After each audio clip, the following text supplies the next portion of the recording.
Hi, welcome guys back to our channel.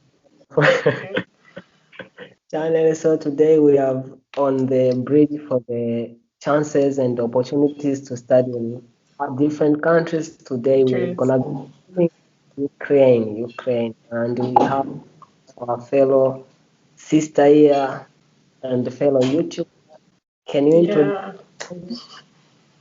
Hi guys, my name is Jamilah. My YouTube channel is Jamilah Ajifa. Please you can check it out. Thank Yes. you. So today we wanna talk a little bit about life in Ukraine, admission and the Yeah. opportunities over there, as well as scholarship and jobs. So by starting, let's start with the admission processes to Ukraine. How is it like if you are someone to maybe the application time majority when it starts and the Mm-hmm. necessary documents for someone to prepare maybe before applying? Okay. When you're applying to Ukraine, yeah, we have September admission. I'm not. That's the only admission I know about for now because Corona came, the pandemic and everything. So I'm sure they started another one for February admission. But the one that's been ongoing has always been for September. And you can apply like in the summer, like from from June, July, May. You can start applying before at hand to get admission, and your admission letter is going to be serve as your invitation letter. And I think it costs $150 for that. Definitely they give everybody admission to Ukraine, so you definitely get admission. The problem lies is the visa. So it depends on the embassies to give you visa and everything, because everybody gets admission to Ukraine to study. But I think for now you have to have like a level of grades in YF. Like if you're coming from West Africa, I'm from Nigeria by the way, and maybe from other countries, maybe like SATs and other high school certificates that are used in your school. So used in your country, sorry. And yeah, so your admission letter serves as your invitation letter, and you get an agent. Sometimes you can do it yourself. You have to get like some certain documents from your Ministry of Education, Ministry of Foreign Affairs, and where again? If I can clearly remember, I'm trying to remember all the process I did because I'm not an agent myself, so I'm just trying to remember the processes I did. Yeah, and you're not going to write any exams. Your work and everything is serving that purpose already. But when you come in, you're already like you get the admission and everything, you get the visa and you're here in Ukraine. And when they want to like group you in like into groups for classes and all of that, you have to take an exam. But the exam is not so serious, just for formality purposes. Because you're just going to write the exam. That's what they just want to know that you understand English or you could speak English or something like that. That's it. Because the language they used to teach, your language of instruction is in English, Russian, and in Ukrainian. So some people like I think from people from Middle East they learn like Russian before coming here, so they um They apply use for yeah they learn medicine in Russia. But for us, you can come if you're an English speaker, native English speaker, you can come here and study English. They teach us in English. Of that fourth year, you start your clinicals, you go to the hospital and all of that. But since the pandemic started, we've been on online classes, which is not really effective to me. It's just to be honest, like I miss going to the hospital. At least we get to see patients like once in a while and all of that. That was way more productive and easier for us to learn. But now it's just online because of the pandemic. Yeah.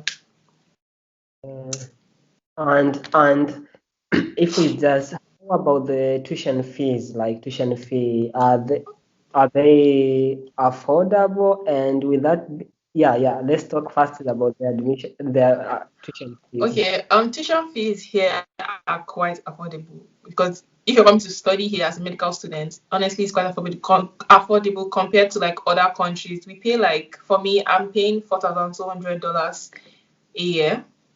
Yeah, Okay. per year. Yeah. How much is this in Turkey? In Turkey, some university, if you get to state universities, some of them you can pay up to 2,000 US dollars. Yeah, 2,500 Mm. Per semester but or per year? a year. Oh, per But year. but In Romania, the cheapest I've seen so far is 5,000 euros. The Oh cheapest. wow. Oh, okay.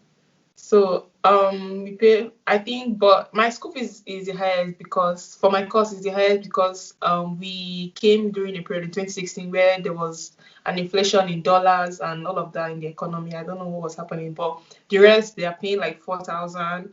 I think the lowest that anybody's paying now is 3,800 US dollars, but I don't think anybody's going to be paying $3,800 after those people because things are now there's inflation in dollar and all of that, so the prices have gone high. So everybody's paying like 4,000 USD. And one more, when the tuition fee which you get enrolled into, does it remain the same until you graduate, or when the Yeah, it does because you sign a contract immediately you come here. You have to sign a contract. You're going to be paying this amount of money from your first to your final year. Yes, that's the amount. okay. Are there any scholarship opportunities available? If yes, if yes, are they from the government or from foundation or from university? You know, some university they give you 50% scholarship or 75% basing on merit, Mhm. etc. So are there any? In Ukraine, there are no scholarships, to be honest. I don't think. For medicine, I don't know. I don't think so that there are scholarships in medicine. I don't think so. There are scholarships in medicine. Maybe other courses, but I'm not for sure. Like in medicine, there are no scholarships here because, like honestly speaking, the prices are way affordable. Tuition fees are actually way affordable than other countries. Yeah. Um, let's go to the living expense since the tuition fees are Mm-hmm.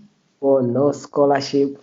So how about the living expense? Like if you are to take on average, maybe if someone chooses to live in a dorm or chooses Yeah.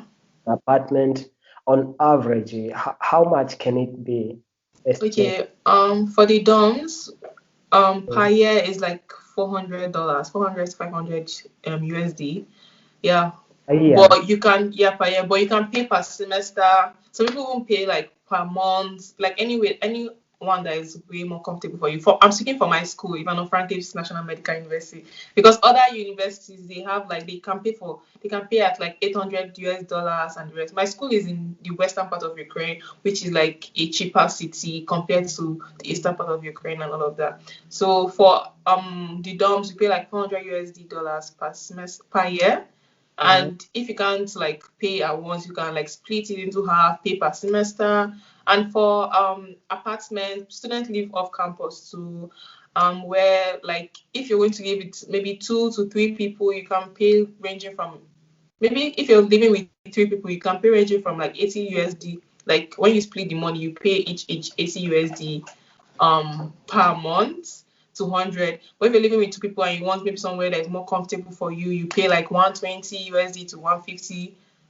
And if So you we want to can live alone, 200 USD. Yeah, I think the highest is 200 USD if you want to live alone. That's for rent. But for bills, they are way more, depending on how you use the electricity, gas, and all of that. But they are way more they are affordable actually. They are affordable. generally coming on the living expense, like maybe for transport or foods outside, Mm-hmm. because some people can't cook. How do you say, is it an afford Okay.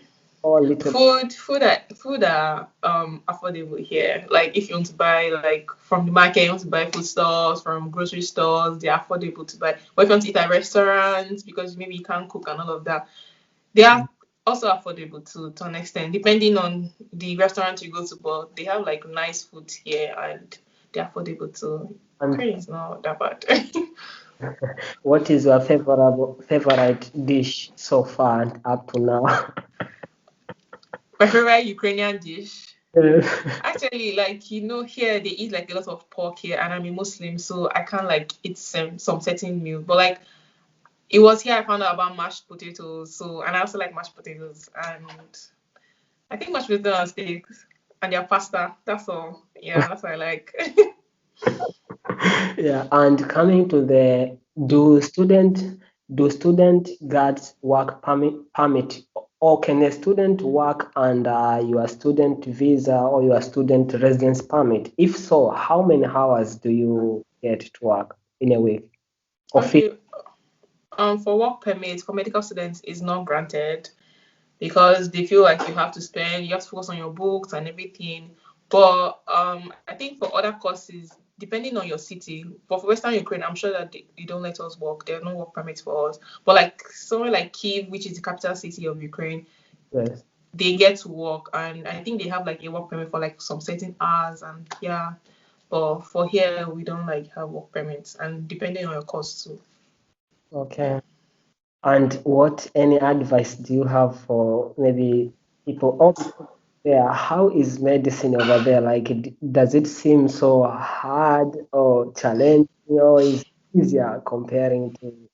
Okay, medical school in Ukraine is more about the theoretical parts of medicine, I would say, because like we are asked to like read lots of textbooks and all of that. Because when we come to class, we have to answer questions. The way of teaching here is like they ask you questions, and if you don't, maybe it's not right. Some certain teachers will correct you. Some of them will just leave it like that. They give you like marks for every question you answer in class, and Mm. that way it adds up to sum up your grades for like the semester. You take your exam, so like everything together. But um basically like it's just that's how the scoring system here works, like for medicine. So but like for teaching, yeah, we have like nice teachers, and if you actually want to learn, you learn. So it's more of like studying a lot. You have to like you have to use like textbooks. You have to like watch YouTube videos for more understanding, and there's so many other ways of like studying. Yeah, but for the practicals, like it's like this. It's shaking. It's shaking. So that's why if I'm advising anybody to come here, if you do not want to maybe practice medicine, maybe you want to go into the field of health, what's it called again? What's it called? I've forgotten. Oh my god. WHO, all those research and everything for medicine. Yeah, you can actually come here because you're not actually going to practice the medicine. But for practicing, I would say if you still want to come here, you should always go back to your country. Like after like your fourth year, you start your clinical. So after maybe your fourth year, your fifth year, during the summer break, we have like 2 to 3 months. You can always go home, do practical, so you can always infuse it together with what you've learned in school. So it helps you. So that's also good too. And on the coming back again to the medical system, start Mm-hmm. when you do your first 2 years, 2 or 3 years. When do you start going for clinical? Is it on the fourth, like to start attending some surgeries and rotation? The fourth year or third year?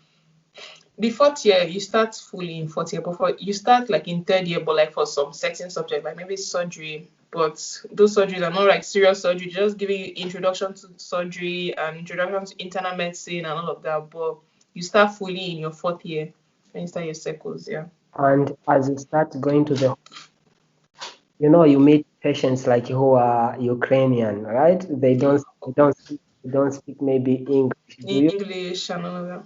have assistance maybe from doctors maybe over there on Yes, anesthesia, your anamnesis? teacher that's on duty will like try to communicate. They'll give you like the case history and all of that. You get to translate it, and sometimes when we go to the patients, our teacher will like be the middleman, trying to like tell us this is what's wrong with the patient, or ask the patient. Some of us like know little Ukrainian words because when you come here, you study Ukrainian language for like 2 years.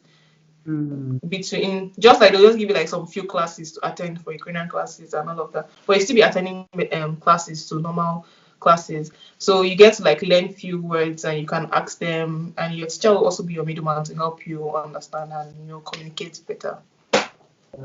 I'm done. I don't have any extra question. Any extra maybe advice if you are to give maybe for new incoming student about what not to over expect. Some people before moving. Okay, yeah.